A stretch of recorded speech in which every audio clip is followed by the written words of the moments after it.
The 15th of Shabbat, the Jewish month, is designated by the Mishnah in Rosh Hashanah as the New Year of Trees. Uh, it's important because it helps set the dates and cutoffs for the mitzvahs relating to Orla and Netaravi.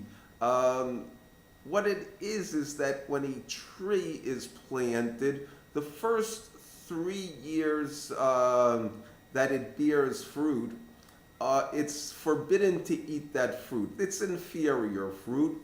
And the fourth year, you take the fruit that the tree gives. That'll generally be the first good crop, and you eat it in Jerusalem. Okay, and you need some way to reckon when the tree is actually 3 years old. Now, you could just make a note as to when you planted this tree, and after its 3 calendar years, say, well, it's 3 calendar years, and take it from there. Okay. No matter what you do, you're going to have to flesh this thing out. It's a bit cumbersome to do that, especially if you have a lot of trees. So the halacha is to have a new year of trees. Now, this new year of trees is related to the new year of tree planting, which is the first of Tishrei, and it also has relevance to the Tu B'Av, the 15th of Av, which is also reckoned as a minor festival, and it also has minor importance to agriculture, in that it's when you say you know the preparations for the wood that's going to be used to burn sacrifices is completed. Now, all of these dates are to a certain extent, or ideally, related to the position of the sun. The first of Tishrei is the first day of autumn. The 15th of Av is basically the midpoint between the first day of winter and the first day of spring. The first day of winter would be the day when you have equal light and equal darkness, 12 hours of each. The first day of winter is the day when you have the least amount of sunlight, and the first day of spring is, as I said, it's the equal sunlight, equal night, and it's related also to heat and cold. There's a lag. Generally speaking, the lag is the midpoint between them, celebrated in America in this case as Groundhog's Day. It's the day that if it's nice out and the groundhog doesn't see its shadow, that they say that spring starts 6 weeks earlier. What it is from a physical and climactic standpoint is the day when the earth starts warming up, and that the trees which were in hibernation start coming back to life. They start budding and having leaves, and they start growing again. It's also the day that when you would start planting trees again after the winter. So the way that it comes out, when you're talking about Tu B'Av, that's marking the end of summer. And you can plant trees in the summer. The problem is that because of the summer heat, it dries out the trees, and they often will not take root. So, if in addition to that, the idea is that the tree must be rooted by the first day of Tishrei, which is the first day of fall, for a month. And it takes 2 weeks once you put the tree in the ground, the sapling in the ground, for the roots for it to take root. So it comes out that's 44 days. The halachim says 45.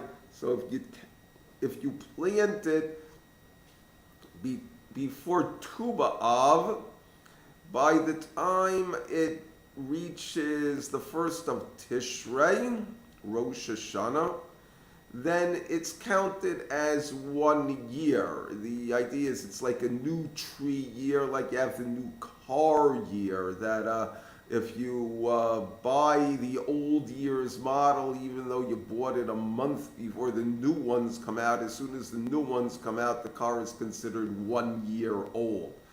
And so with each successive first of Tishrei, the second and the third one, then it's considered 3 years old.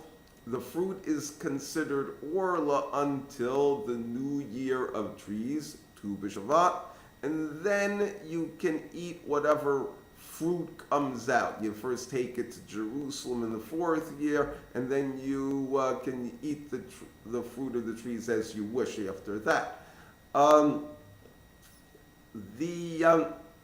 The way that it comes out is that under normal circumstances, under the ideal circumstances, you're going to start planting trees a little bit after Tu B'Shavat, and you'll stop planting them probably late in the spring, by the time Lag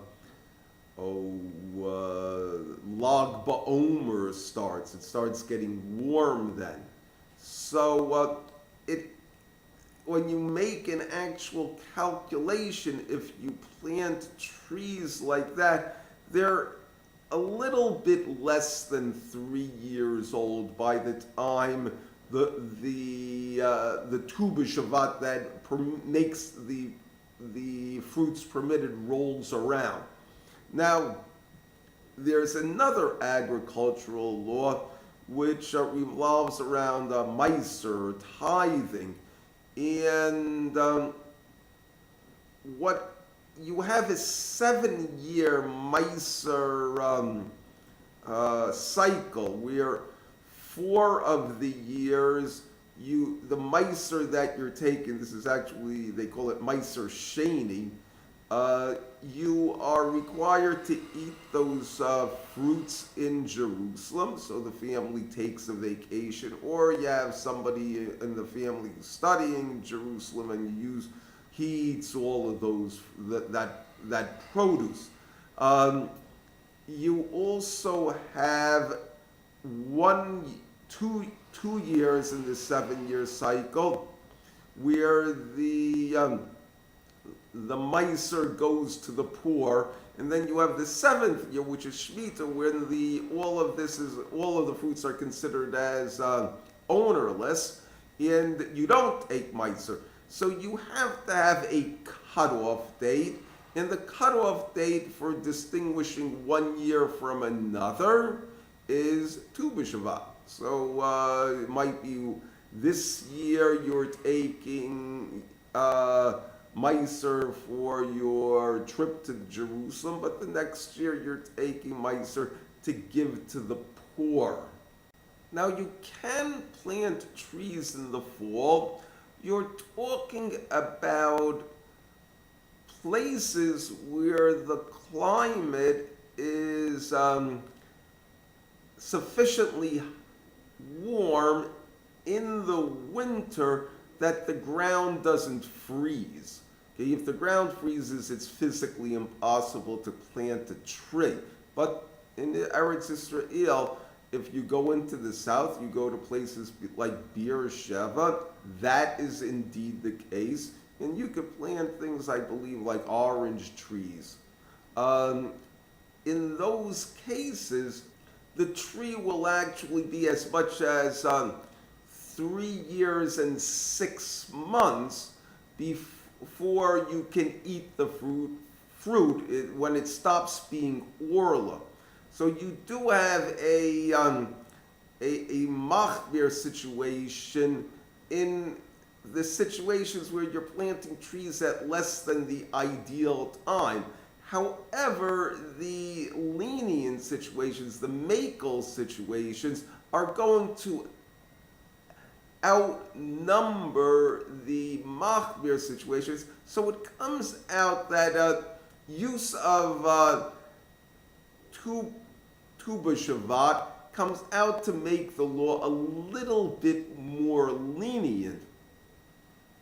Also, it's the truth is that Tu B'Shavat is for it to be matched up with the solar calendar. That would be basically the early it would fall. Now it could fall as much as a little bit more than a month later in recent times.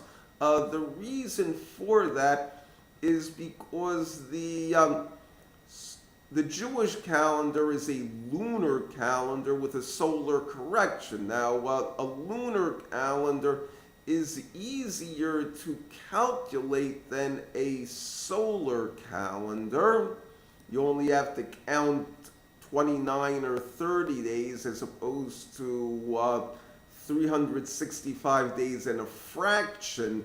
In addition to that, the sign for the change in the lunar month is obvious. You don't have the moon. Okay? The moon waxes and wanes, and when it's so small that you don't see it, and then it switches from basically leading the sun in the morning to following the sun in the evening. It's a very clear natural sign. In the case of the solar calendar, you have to start looking for various stars, Sirius, Capella, if you know them. But it's not that precise. When you have the ancients constructed Stonehenge, but it's not going to get it exactly, and it doesn't have to be exactly. You want it to just be the solar calendar to just be around right. The idea is that you'll know when to start planting, and you could actually be starting planting earlier according to the Jewish calendar. And in fact, Beit Shammai says the New Year of Trees is the 1st of Av. So what you're introducing here is the idea of leniency, flexibility, as well as the idea that you're supposed to be in harmony with nature.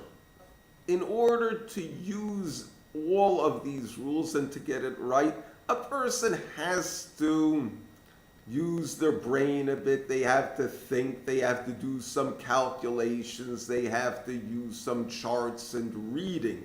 But in the end, it comes out to be a simpler system. And this is the basic idea of the Torah and the basic idea of the halacha, that it's supposed to make our lives easier.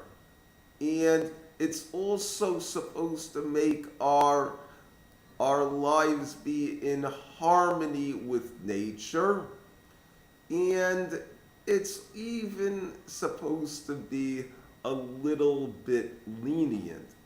And just like we see this in the laws of Tu B'Shavat, we should see it in the general way that the halacha is applied. Thank you.